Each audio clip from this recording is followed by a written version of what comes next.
primeiro, o que aconteceu até hoje foi só uma sondagem, não teve nenhum convite oficial e tudo. E eu já deixei claro que não é a minha intenção. Aí o Renan pegou o microfone e falou, então, eu como fundador do partido, do movimento e do partido, e presidente da Nacional, eu estou formalizando oficialmente esse convite para você aqui, pá, não sei o quê. Boa tarde a todos. Retorno aqui de um congresso muito legal que houve em Santa Catarina. Tá? Novamente, me alegro muito que os eventos esse ano estão vendendo mais ingressos do que os eventos do ano passado. Então há uma tendência clara de crescimento nosso, de fortalecimento institucional. Onde eu vou, descubro notícias de pessoas desejosas de ser candidatos no Partido Missão em 2026. Algumas pessoas que, assim, vocês se surpreenderiam, assim, eu fiquei muito... Enfim, eu fiquei muito feliz, né? Lógico que tem todo um processo de aclimatação ao time, de construção de caminhos e tal, mas nós não vamos brincar em 2026, tá? Definitivamente não será, vamos dizer, uma viagem amigável às urnas em 2026, não. Nós vamos trazer uma tese. E naturalmente, uma coisa que eu já queria trazer, vou começar a live com isso, tá? Lá no Congresso de Santa Catarina, vocês sabem que o Marcelo Brigadeiro já mora em Santa Catarina, sei lá, mais de 10 anos. Não, tranquilamente mais de 10 anos, talvez uns 15 anos pelo menos. E ele ajudou a estruturar à época o PSL lá, depois, né, assim como todos nós, ele brigou, rompeu vínculos com a direita mainstream brasileira e construiu um caminho muito legal. E lá no Congresso de Santa Catarina, ele foi alvo de um desafio, né? O público virou, e aí, Brigadeiro, não vai sair candidato, não, a governo? E a galera pressionou ele e falou, olha... não gostaria, eu acho que vocês vão se queimar me tendo por perto, tá? Eu falei, olha, eu sou do grupo político do Arthur Moledo Duval, eu também falo minhas atrocidades aqui e ali. Ele falou, olha, se não for problema, adoraria contribuir, né? No que eu respondi, então, se você estiver a fim de fazer uma construção, podemos começar a trabalhar. Brigadeiro, ele parece para muitas pessoas um troll, no sentido de fazer piadas e tirar um dele mesmo, se coloca assim, mas é um empresário de sucesso, é um esportista de sucesso e é um homem público, um homem presente no debate público, uma das posturas mais bacanas que tem. Definitivamente, assim, é um cara que tá na mesma trincheira que a nossa desde 2019, Riso? 2019, final de 2019. Por aí. Então, são 6 anos pelo menos, sabendo que é perder seguidores, perder posições, perder até respeitabilidade dentro da classe política por se posicionar da maneira mais correta e difícil, tá?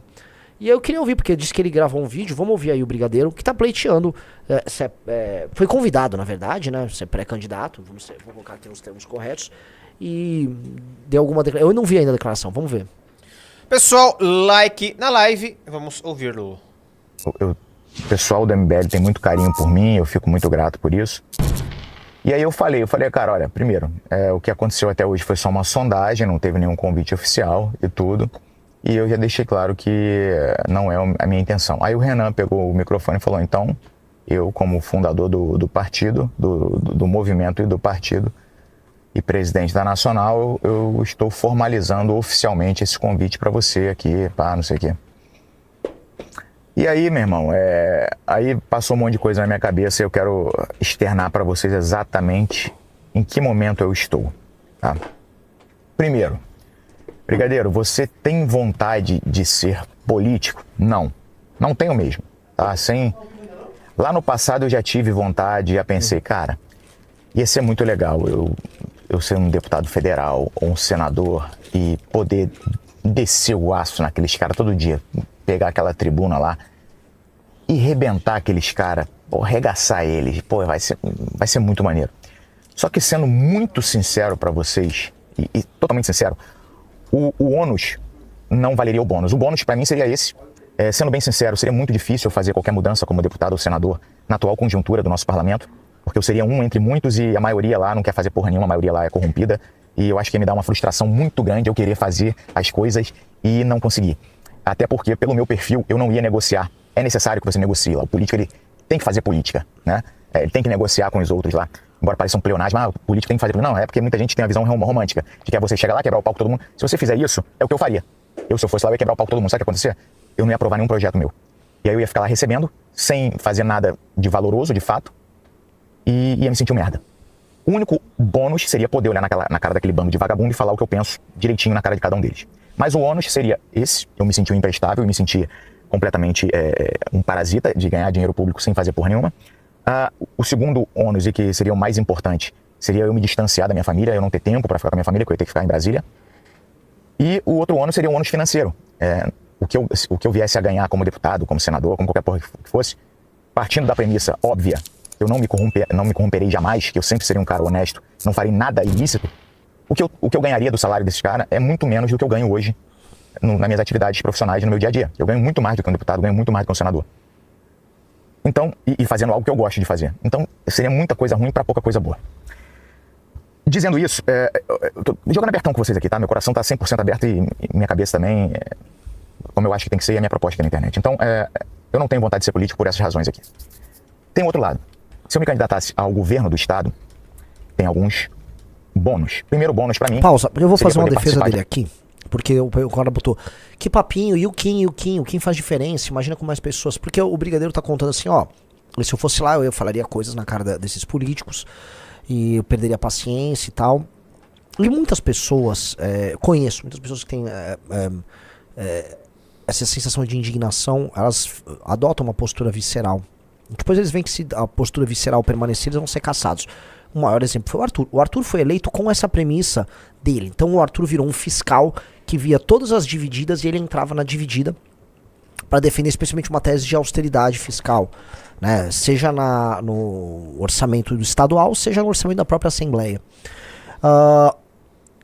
O que a gente aprendeu com o tempo é que um trabalho mais construtivo como o do Kim, ou como o do Guto hoje, a gente dá um exemplo, ou eu posso botar também o trabalho do Ítalo, ele tende a ser mais efetivo. Só que são perfis muito diferentes. São perfis, se você for montar uma equipe de 15 deputados, você vai precisar ter 2 atiradores à la Arthur, entendeu? Você vai precisar ter pelo menos uns 6 construtores um pouquinho mais silenciosos, tá? Botar aí, e 7 mistos, como coloca o Kim. O Kim é um misto. Tá? O Beraldo, se estivesse lá, ele com certeza seria um construtor silencioso, para dar um exemplo. O Arthur seria um porradeiro. Você tem que ter um time que tem habilidades variadas para você ter funções específicas, é um esquadrão. São entendeu? complementares, então?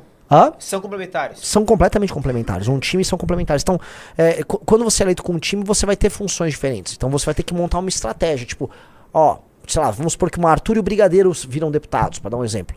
Os dois vão arrumando a briga, geram o problema, aí vai um Beraldo conversar, não, vem aqui, ó, beleza, você vai tirar o projeto de pauta, mas a gente vai fazer isso, tal, aí tá, entendeu? E enquanto isso, ó, você vai mandar esse projeto, na verdade, pra aquela comissão, quem tá cuidando é o Kim e o Matheus Batista, entendeu?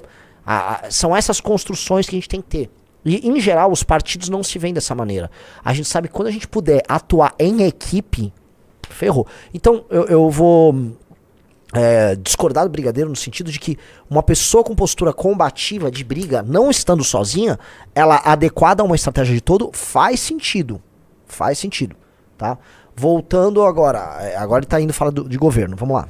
Mas você acha que é fácil, por exemplo, você tá lá andando todo dia no Congresso Nacional, você cruza com um delegado Caveira, você fala, ó, que bacana. Não é assim, se você não tem estômago, você fica muito puto. Se você não tem estômago, você fica muito puto, é bem honesto, você tem que ligar um modo sangue de barata. Um debate, falar exatamente o que eu tenho vontade de falar para aqueles que concorreriam comigo, que eu já tenho em mente quem são, ao vivo, na Globo, ia ser um tesão fuderoso, ia ser muito gostoso mesmo, ia ser uma das coisas, maior tesão da minha vida. Isso seria um puta de um bônus. Segundo baita bônus, eu não seria eleito. Muito improvável, praticamente impossível eu ser eleito pro governo do estado. Por quê? Porque meu perfil, ele é combativo e ele não agrada principalmente a população mais idosa, e Santa Catarina tem muito idoso. Tem muita gente que ia olhar pra mim e falar, puta, esse cara é muito agressivo, não, ia ter meio que ojeriza. Isso seria um garantidor de que eu jamais me elegeria. E isso, na atual conjuntura, pra mim, seria sensacional. O fato de eu poder me lançar e não me eleger, ia ser do caralho. Só pra eu poder falar o que eu quero falar. E o terceiro, pra não ser uma parada boba, sem motivo, eu poderia trazer atenção pra pautas muito importantes, porque eu não seria só um idiota brigando com os outros. Eu poderia trazer atenção pra pautas muito importantes, falar algumas coisas que ninguém tem coragem de falar, e ajudar a eleger parlamentares que poderiam, de repente, em um time, ou seja, eu poderia jogar o holofote sobre algumas pessoas certas que fariam um bom trabalho no parlamento, unidas com os demais que talvez sejam eleitos ano que vem. Então esses são os bônus. Ônus. Novamente, eu vou ter que abrir mão durante um tempo das minhas atividades profissionais e vou deixar de ganhar muita grana. Outro ônus, vou colocar um alvo monstruoso nas minhas costas, mais uma vez, como eu fiz em 2018. Quem não conhece a história, inclusive em 2018 a gente teve uma reunião com a cúpula da PM aqui, que falou que tinha informações seguras de que estavam planejando um atentado contra a gente, a sede do partido, e disponibilizaram inclusive escolta pra gente. Eu não quis escolta, mas todos os outros integrantes da executiva estadual andaram de escolta no segundo turno. Eu fui o único que andei sem escolta. Durante um bom período eu não andava junto com a minha família andava num carro, eu andava no outro. Minha família ia para um lado, eu ia para o outro, porque a política catarinense, ela tem muito bandido mesmo, bandidão, tá? Então, eu colocaria novamente, mais uma vez, um alvo enorme nas minhas costas. Outro ônus, logicamente, quem não me conhece, vocês não que estão aqui comigo direto e sabem a minha essência, mas quem não me conhece, os haters iam ter um prato cheio para falar, aí, ó, aí, brigadeiro aí, ó, vagabundo, ó, quer ser político, tá vendo? Falou que não queria ser político, agora tá aí, ó. Não, foi só receber um convitezinho que virou político, aí, quer ser político, caralho, vagabundo, quer se corromper, então... Esses são os ônus. Em que posição que eu tô agora, galera? A primeira resposta que eu dei lá no congresso do MBL, quando o Renan falou isso, eu falei, cara, minha resposta é a seguinte. Eu acredito no que vocês estão fazendo, até porque pra mim é a última tentativa. Se eu me decepcionar com o MBL, falando pra vocês agora, tá? Se eu me decepcionar com o MBL, aí esquece política, na minha opinião. Aí eu parto pro individualismo extremo de ajudar somente, correr atrás somente do meu, ajudar minha família e quem eu puder em volta, mas parar de pensar em melhorar o Brasil, cara, esquece. Eu abandono essa bandeira, abandono essa briga. Então é uma última tentativa.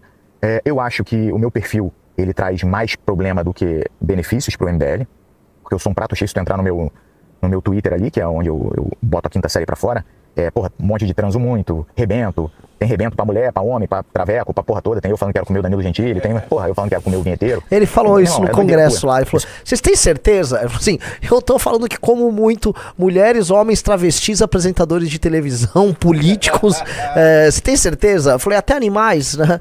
Daí ele, falei, cara, desculpa, o único grupo com o qual você seria adequado seria o nosso, né? Você tá ao lado de Arthur Duval, meu querido. Isso definitivamente não é um problema. Isso não é sequer uma falha de caráter. Não é. Isso não é um problema. O problema é ser ladrão, desonesto, traidor e burro.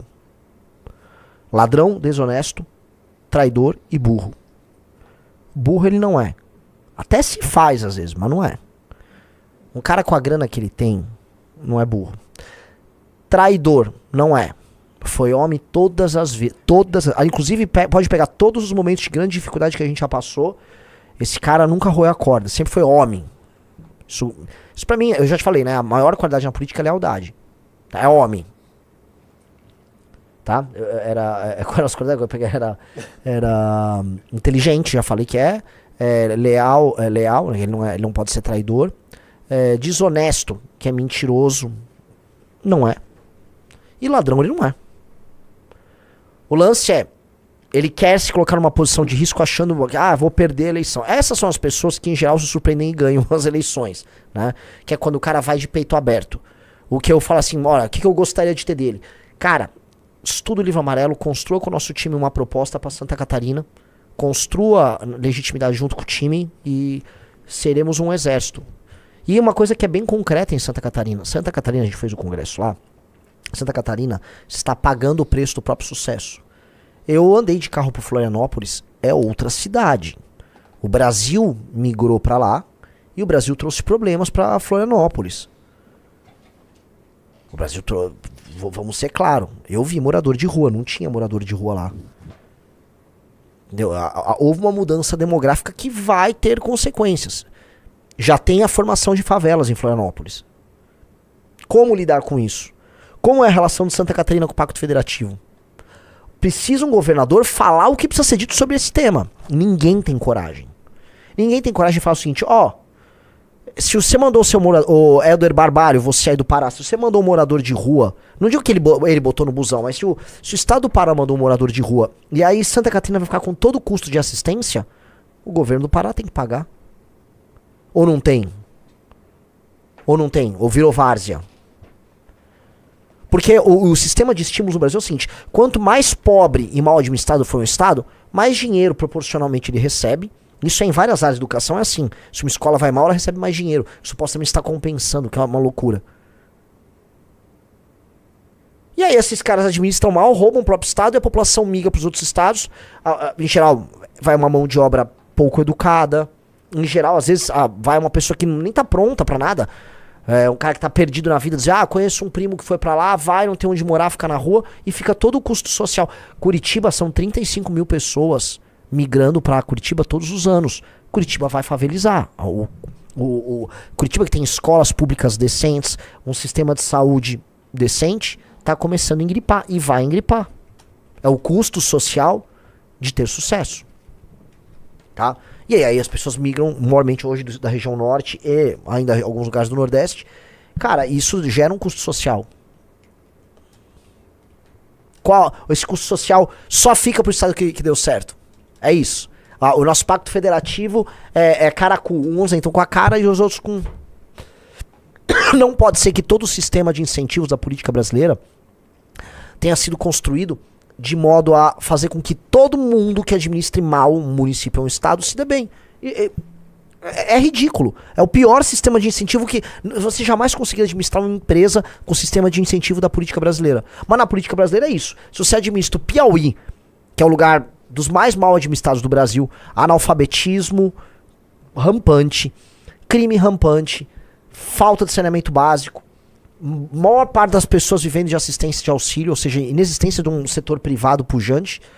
Aí você tem ministro do Supremo, vindo do Piauí, o político hoje mais influente do Brasil, Ciro Nogueira, é do Piauí, 3 senadores, dinheiro a dar com pau, pelo Pacto Federativo. Você pegar ali aquela lista dos estados que mais devem e mais recebem lá pra União, vocês vão pegar, não devem, né, mas sim, no Pacto Federativo quem recebe mais, o Piauí tá super tranquilão, porra.